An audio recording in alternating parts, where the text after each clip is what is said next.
Thank you so much for this kind introduction, Glenda. And hi, everybody. It's so great to be here. Such an honor to be able to take part in this conference. So thank you, Preeti, for inviting me, and thank you, everybody, for being here. My name is Eve Anderson, as Glenda mentioned, and my title is Senior Director of Product Inclusion, Equity, and Accessibility at Google. And I've been working on accessibility for 10 years. It'll be 10 years in just about a month. So long, exciting journey. And so my goal is to tell you a little bit about the story of accessibility at Google. All of you have different roles, different stages of the accessibility journey where you are, maybe different stages of your company's accessibility journey. But I think what you have in common, why you're here, is that you're passionate about accessibility like I am. And we all want to help each other and learn from each other to be able to make the world as accessible as we can. So my plan is to just tell you the story of accessibility at Google, or at least the part that I've played a role in and some of the lessons that I've learned. You know, Google, it's a big company. Accessibility is fairly mature at this point in Google, but it wasn't always. And so my hope is that no matter what stage your company is at, that there will be a lesson or two in there that is useful. That's my goal, but to ask questions if I leave out important things for you. So it all started with a blind friend of mine named TV Raman, who is an engineer at Google. And we had a chance encounter. And he mentioned that the 5-person engineering team in Google Research that worked on accessibility was looking for a product manager. And so this was 10 years ago, and they were working on really fundamental things. So one person was working on TalkBack, so making the Android phone work for blind people, like actually writing the first versions of code in TalkBack. Another person was working on Braille. Another person was working on Chrome. So another person on magnification. So really foundational things. And I was going to be the product manager who was working with the engineers to, develop roadmaps and figure out features and all that, all those kinds of things. And when TV Raman came to me with this, I guess, proposal to join the team, I immediately knew that this was the right thing for me to do. I just believe that everybody in the world deserves to play on a level playing field. And also, it's so core to Google's mission. Google's mission is to make the world's information universally accessible and useful. And I wanted to play a role in that. So I said yes, and that started my journey. And I should mention, this was a 5-person team that I joined, but there were other people across the company who are passionate about accessibility, who are advocates for it, who are building accessibility into their own products. So I don't want to imply that this is the beginning of the story. It's the beginning of my story. So things were going along fine, and I was having a great time when that summer I got an external complaint about a product, and I'm not going to name it because I don't want to throw my colleagues under the bus, but it was one of our products that had been accessible, and it had a really bad regression, and it wasn't working well anymore. And so I got this feedback, and I sent the email to the product team and working on that product, and just expected, okay, they'll fix it if I send them this email. And nothing happened. I forgot about it because I was product managing this other stuff. And then the external party who had sent the note, they got really angry and sent a follow-up. And I realized this is what snapped me out of my complacency. I realized, wait, I can't just be a product manager focusing on the things that these 5 engineers are doing. We have to start to think about things systematically at Google And just shooting off emails to people when things aren't working was not going to do the trick. And so I started taking a look around at the company, at the structures, at the people, at the products, and started thinking, okay, what should we do to make accessibility baked in to what we do at Google? And so that was really the start of my thinking about accessibility in a more systematic company-wide way. So my first attempt at solving this completely failed.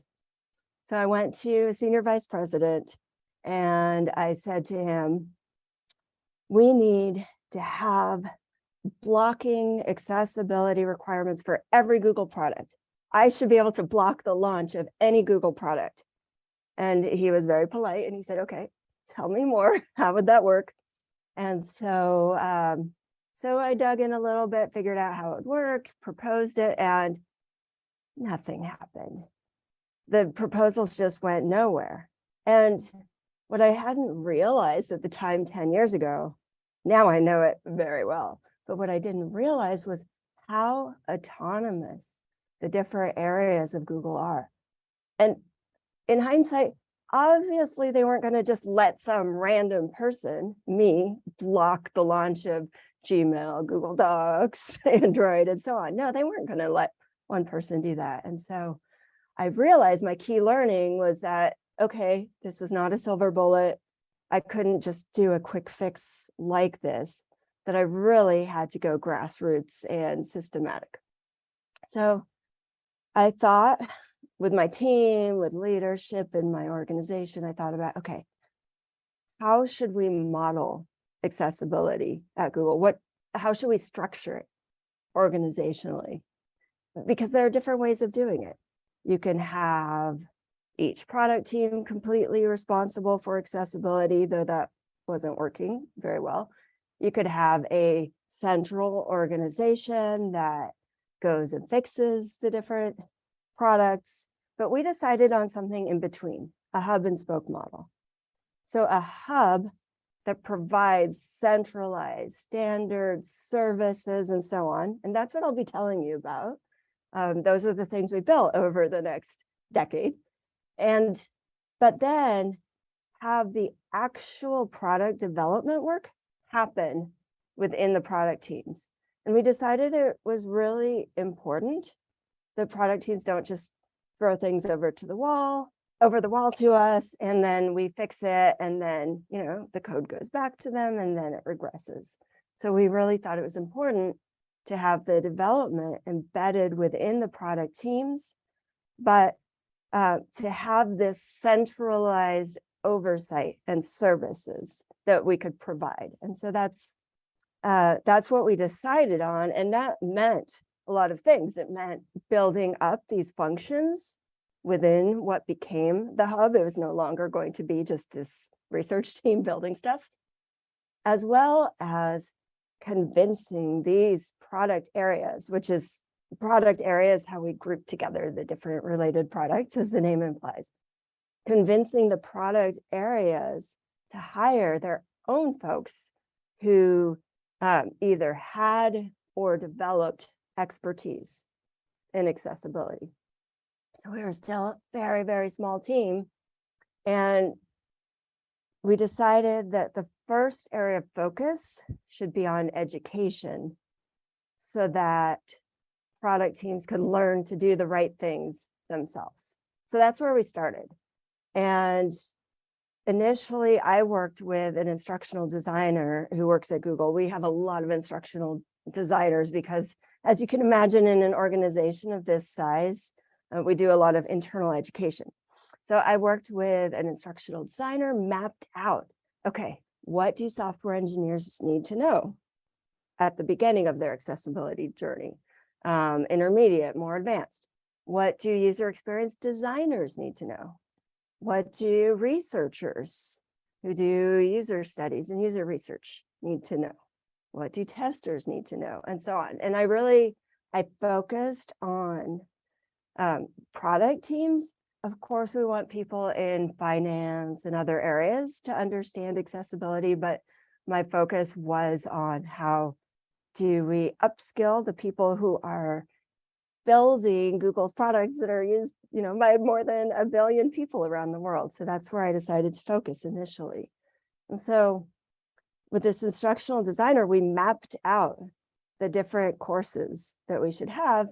And then, as I mentioned, there were subject matter experts around the company. And so we worked with these subject matter experts to then define and deliver the actual courses. Another thing that we did this first year I started working on it, which was 2013, was to introduce accessibility into our orientation for new employees. Excuse me, it's specifically for new software engineers, UX folks, and product managers. And so we call that Noogler orientation. And so there was an accessibility component of Noogler orientation where they actually had to do some hands-on work for the, in the case of the engineers, hands-on coding to take something that was inaccessible and make it work a little bit better.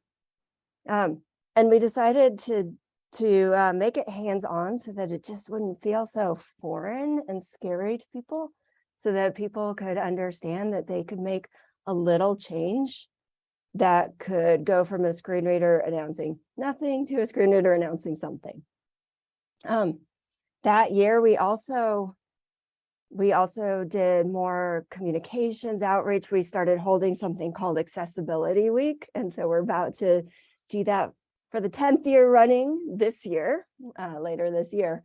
But we introduced Accessibility Week, which is a week long of talks and workshops and even speaking at the company-wide meeting that a lot of Google employees go to.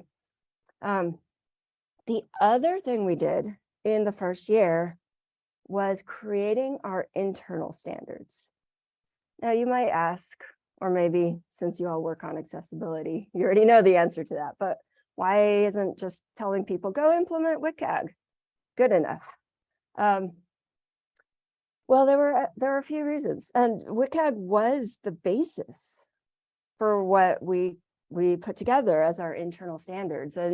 And I was the main author, but I worked with subject matter experts internally, as well as somebody who was part of the WCAG working group.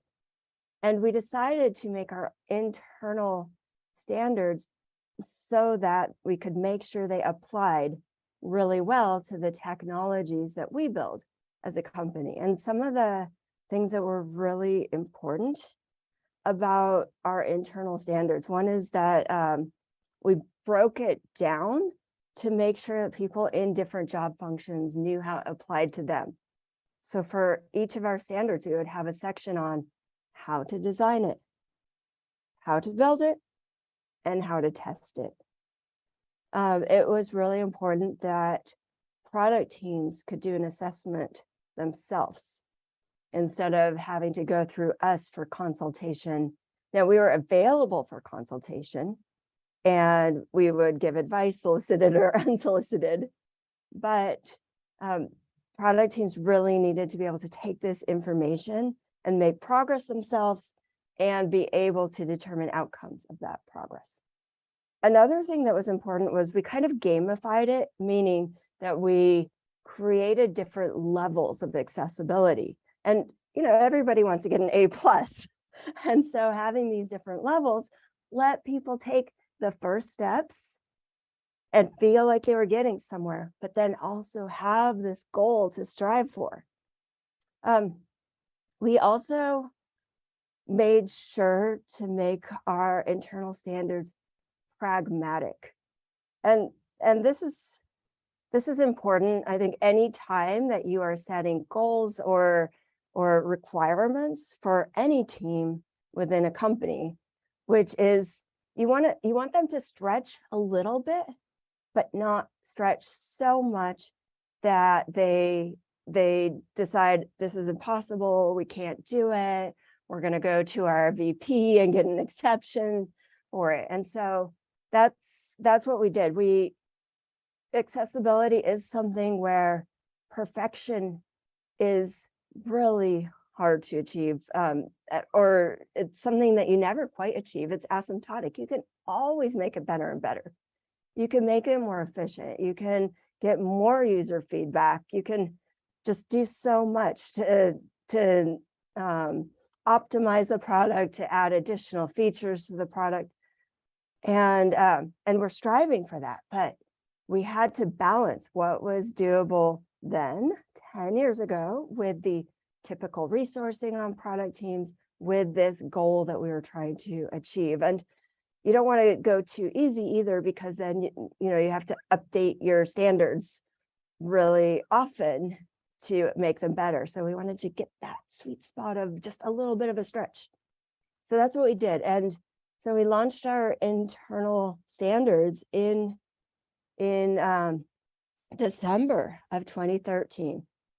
And as I mentioned earlier, I had this goal of having accessibility be launch blocking company-wide, my goal, which did not fly. But within a month of releasing these internal standards, 2 different product areas actually adopted them as requirements. And that started the path. So while there wasn't a silver bullet where I could mandate something for the whole company, having these well-written standards, having these support systems and education and awareness among product teams set the path towards incrementally getting that buy-in and those the knowledge and the buy-in across the company to actually make accessibility required, but a little bit more from the ground up. And over time, more and more product teams were adopting these standards as launch blocking requirements. And we also started growing our team. So as I mentioned, initially it was 5 software engineers and me. But we started growing our team, and because, as all of you know, I'm sure, accessibility is not only an engineering problem. And so we started hiring UX folks, so UX design, UX research, subject matter experts to be testers, and really importantly, technical program managers. So technical program managers are people with some sort of engineering background who also are able to do outreach, lead projects, lead the whole educational programs that I mentioned. And so our technical program managers really focused on those things, outreach and support of product teams and programs, which they continue to roll out. And I think my key learnings in this early period, maybe 1 year after joining the effort, was that this incremental approach was really working. It was taking off. And sometimes it felt like pushing a boulder up a hill, but it was making progress where the approach of getting the company to do a massive change all at once that I had originally taken wasn't going to work. The other thing that was really important for me at that time, well, always, it's an ongoing thing, but prioritization. Of course, we want every single product to be as accessible as possible, but some products are used by 1 billion people, and some products are just used in very niche use cases. And I knew we wanted to get to the point of everything being accessible, but where do you focus your energy when you have a small team? And so we went after the products that we had a spreadsheet that we kept where products that had heavy use, we really focused on influencing and working with.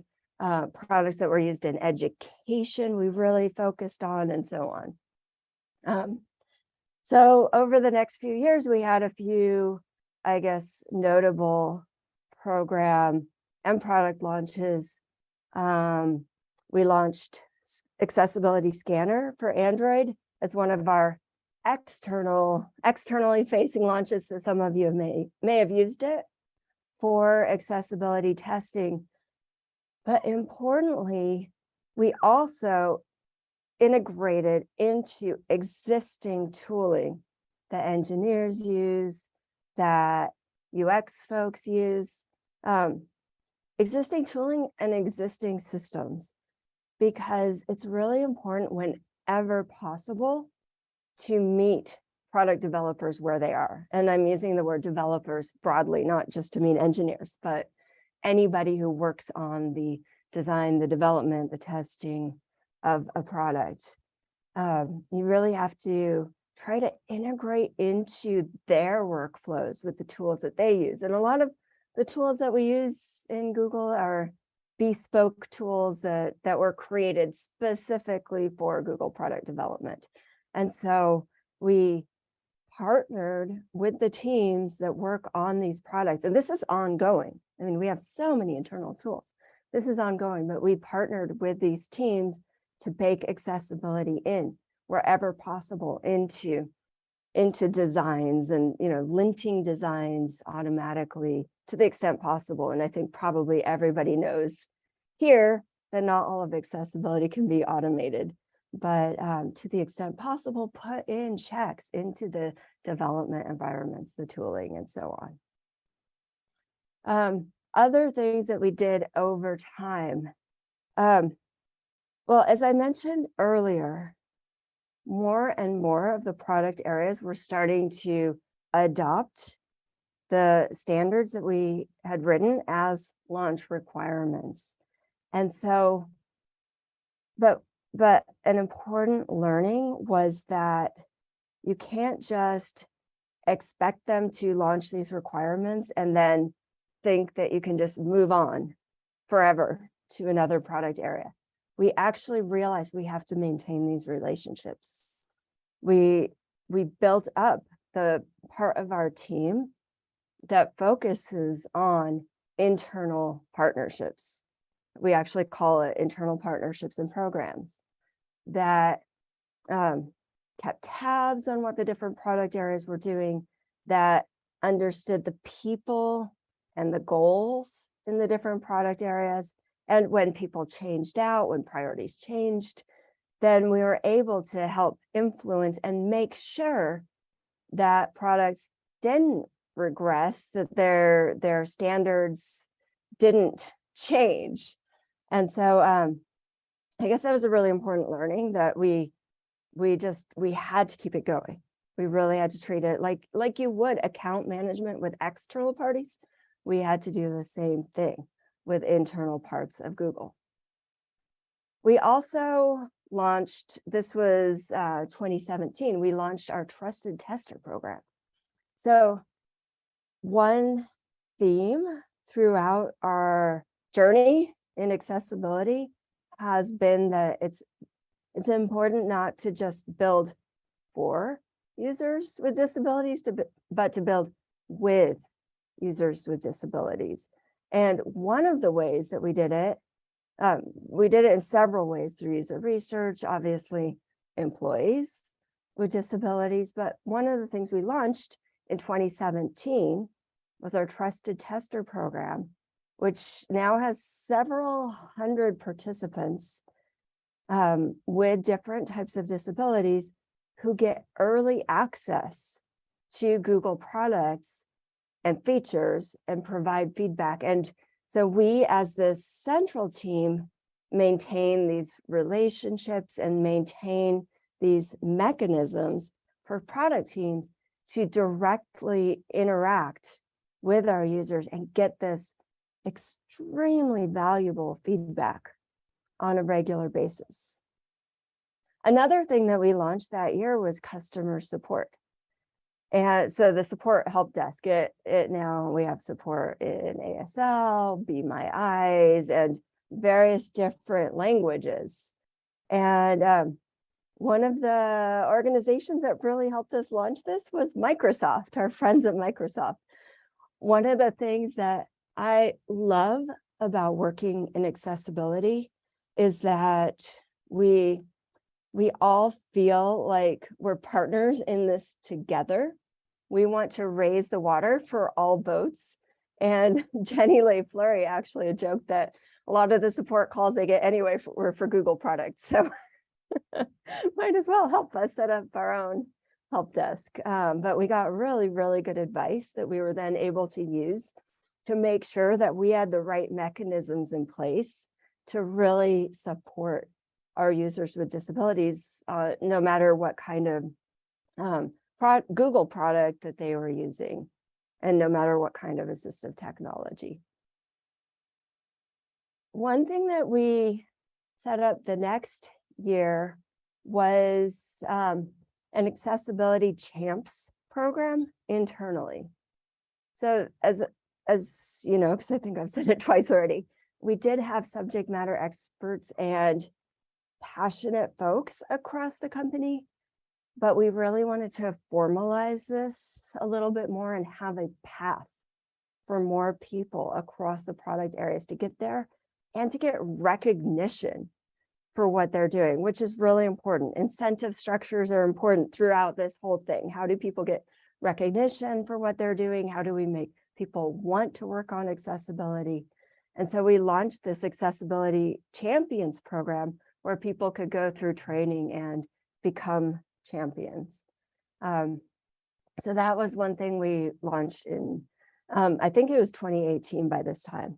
We also got more systematic about how we measured usability of our products.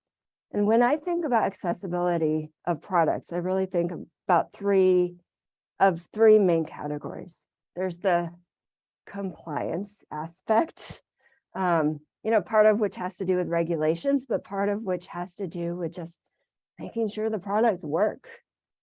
Then there's the usability aspect, making sure that they work well, that they're delightful to use. And you can only do that with really good and systematic user feedback. And then there's the innovation aspect, which fortunately at Google, because of our culture, has never really suffered. Everybody wanted to add AI features into their products, for example, and accessibility was a good vehicle for that. So those are three parts, but we decided to really focus on the usability side of things. And so we more formally defined our own internal usability standards and processes for measuring that. We also integrated accessibility into material design, which is our design language for product. And this is externally available as well. So it's a few years old, but it goes through different iterations, and we've continued to partner really, really closely with the team that manages material design to make sure that accessibility is a core part of the design recommendations. We also that year launched accessibility checks for third-party developers in the Android Play Store pre-launch report. And if those words are gibberish to you, I'll just explain briefly. When an Android developer submits an app to the Play Store, so our app marketplace for Android, it goes through all kinds of automated security, et cetera, checks. We integrated accessibility checks into this so that third-party developers who never even thought about accessibility would then see warning, warning, warning, warning. And we've seen that it has really driven improvements in accessibility of these apps in the ecosystem. And this to me is so important because obviously users don't just want an accessible platform. They want everything that they run on this platform, all their apps, from who cares who the developer is, to be accessible. And so this was a huge turning point in that. Another thing that we were doing along the way was to become a lot more systematic about how we think about the experience for employees. So for Googlers, we call them, not because we're Googling all the time, but everyone who works at Google is a Googler. And so we decided to approach that more systematically too. And so that meant a few different things. And a lot of pretty much everything I'm telling you, by the way, I don't want to imply that my team did everything. This was in partnership across the company with so many different groups. But on the employee side, making sure that our internal tools were accessible. Accommodations had been in place for many years, but kind of integrating with that as well, making sure that the workplace itself, that we had standards for our office buildings, making sure that recruiters were trained to, not just recruiters, but also the people who do the interviews were trained to do more accessible recruiting. Also thinking about the culture, including manager training, which we launched internally and then also launched externally just a tiny bit later. And so this, even though our team's focus, there are other people whose focus is entirely on accessibility or having a good disability experience within Google. So even though our team's focus is on product accessibility, making sure that the workplace works well for people is a really, really important goal. A, because it's the right and moral thing to do. But secondly, because as probably everybody here knows, having a more inclusive workplace where everybody can thrive is also going to result in better products. So it's win-win. The next year was the first time I had the opportunity personally to go to our CEO and all of our CEO's direct reports and talk to them about our state of accessibility across the company. And it was an opportunity to make asks. So first I tried the old tried and true, but failed request, which was, please make accessibility a launch blocking requirement for everything. And again, that failed.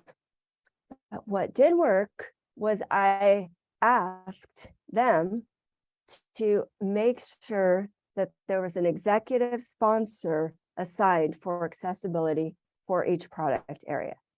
Now, an executive sponsor is a VP or director who can influence outcomes within the product area and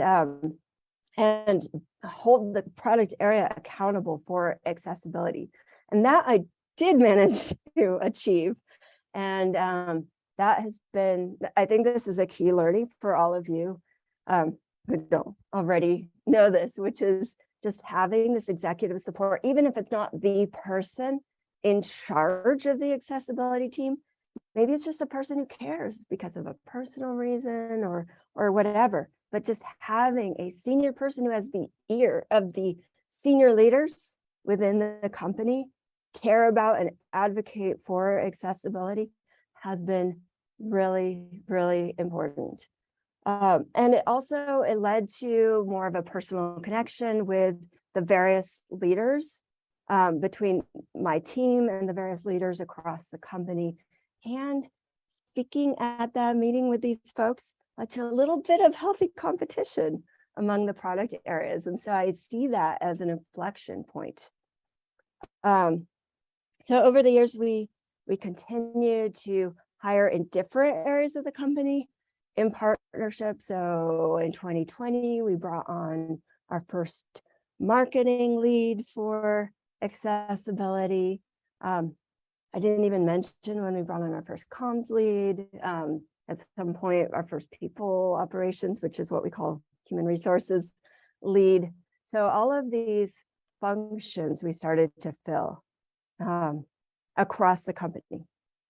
So the state that we're in now, in early 2023, pretty much all product areas now have accessibility launch requirements. And I say pretty much just because this is a very autonomous company, and I can't always know what everybody is doing, but I try.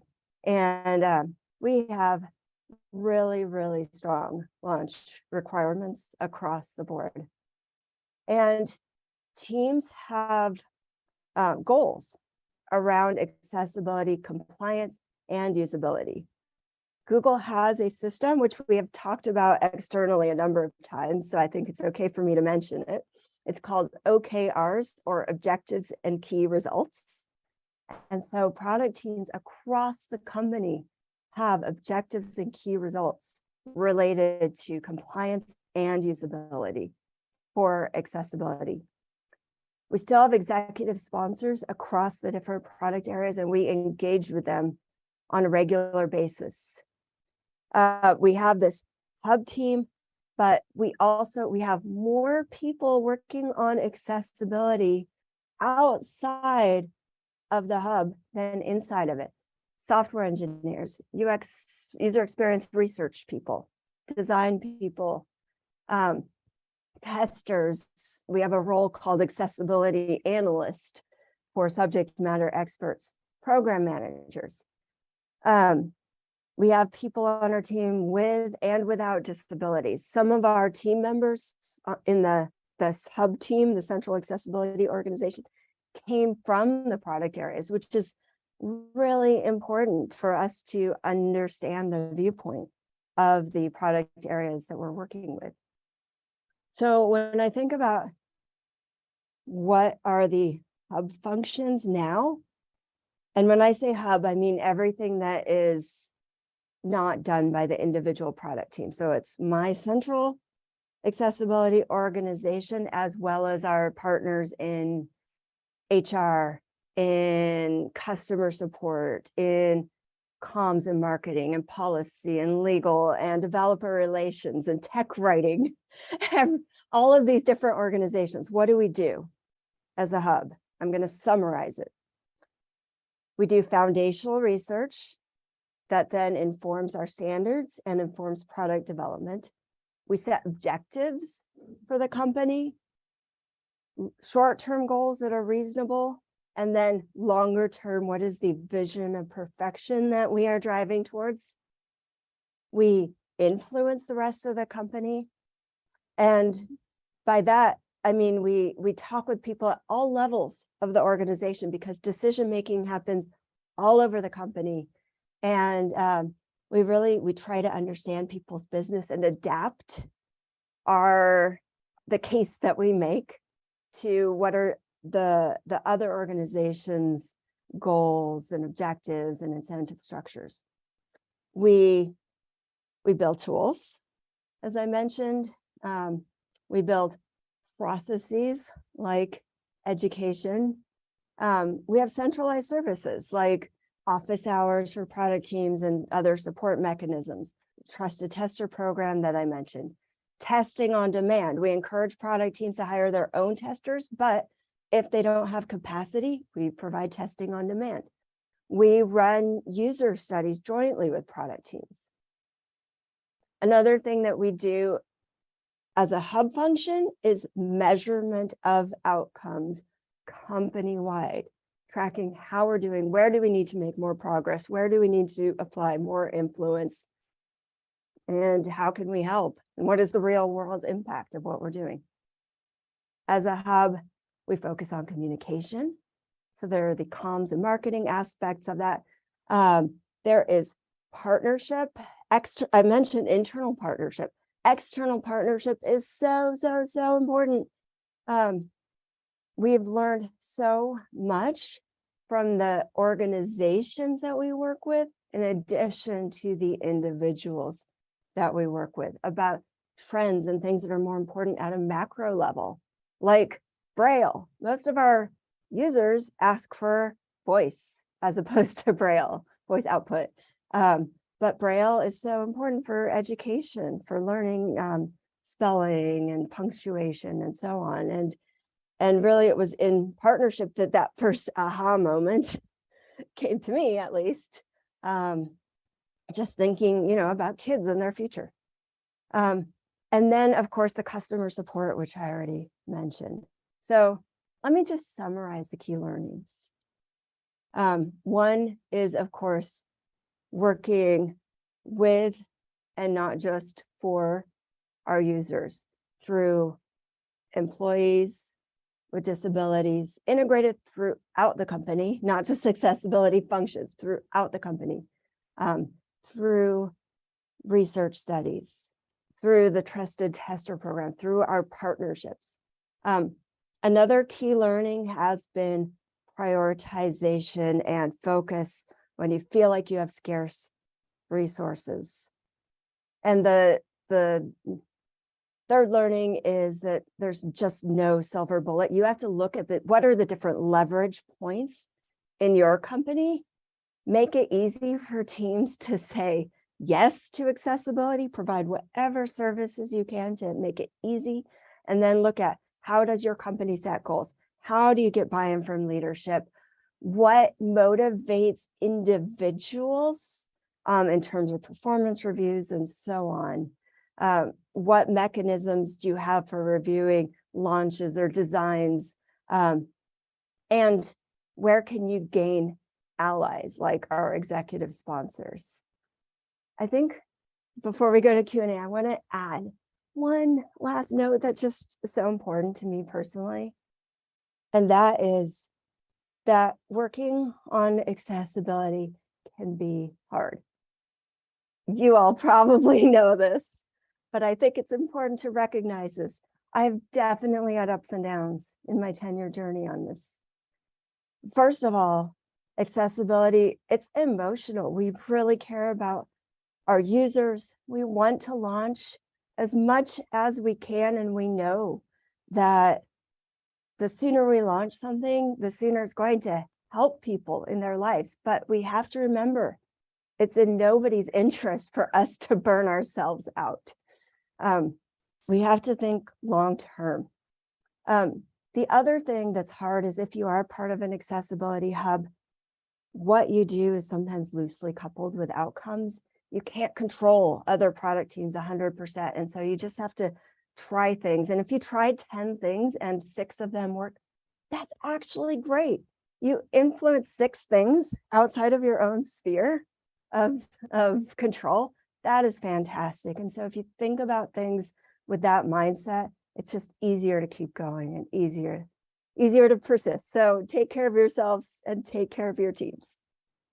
All right, we have a few minutes for questions. Glenda, take it away. We do, Eve, and I can't thank you enough for what you've just shared with us. And our Q&A section of our chat is blowing up with questions delightfully. All right. I want to share the most popular question with you.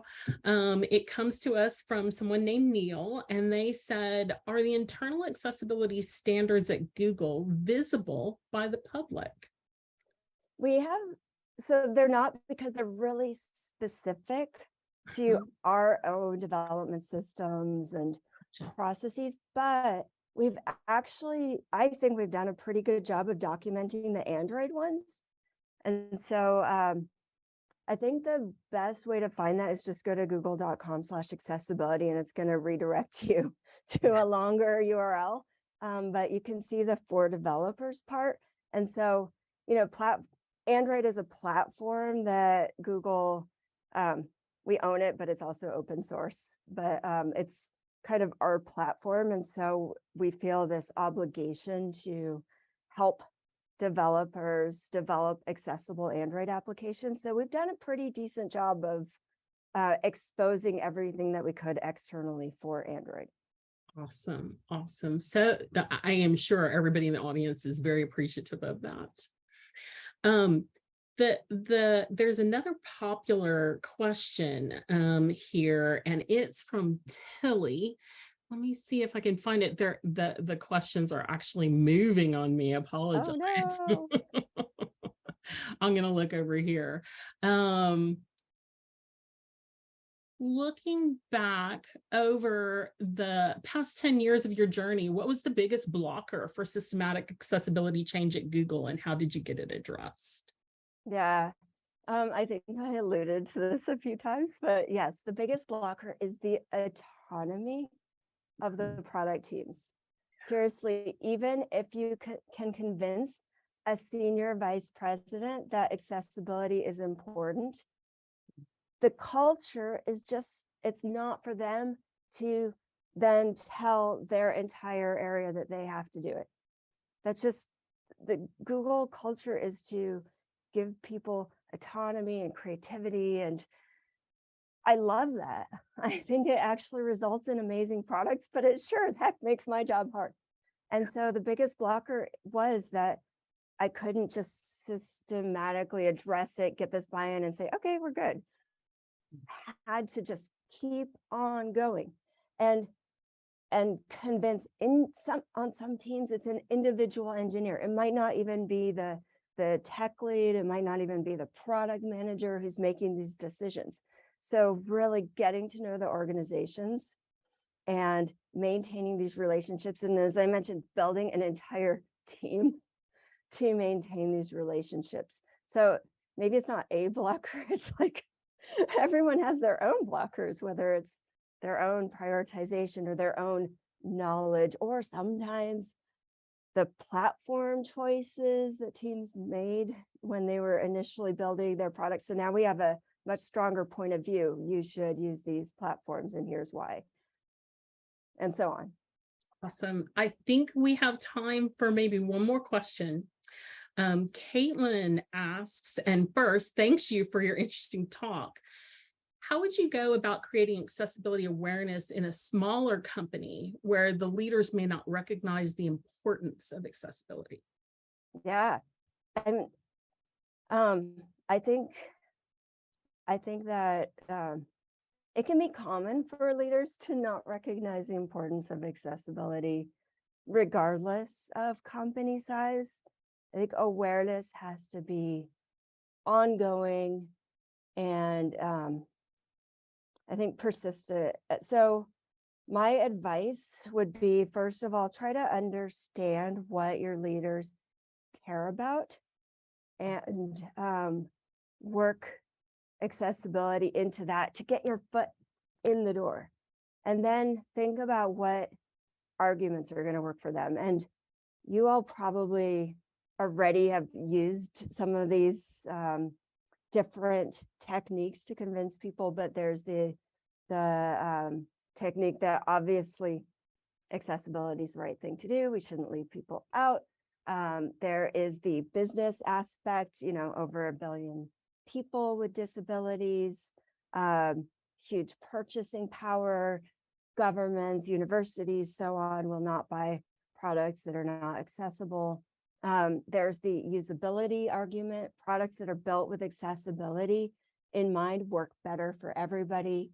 There's obviously the legal approach, which is not my favorite, but as I said, you tailor your arguments to the listener. And if that's what gets them, then you use the legal approach. So there are all of these different things. Oh, here's something really important. While some leaders respond well to data, that's really useful. What I found is the biggest driver of action is stories and empathy. And so exposing these leaders to real stories of customer impact, of people, maybe your own employees trying to use the products and it not working. And once they feel that viscerally, you see them just not even caring that much about the data and say, okay, yes, we have to do this. So maybe that's the most important technique. Awesome. Well, Eve, thank you so much for this wonderful keynote to kick off AxCon 2023. I really felt it both in my mind and my heart, and I imagine the audience did too. And thanks to everyone for attending. Enjoy the rest of your AxCon. Thank you. Thanks for having me. Take care. Bye.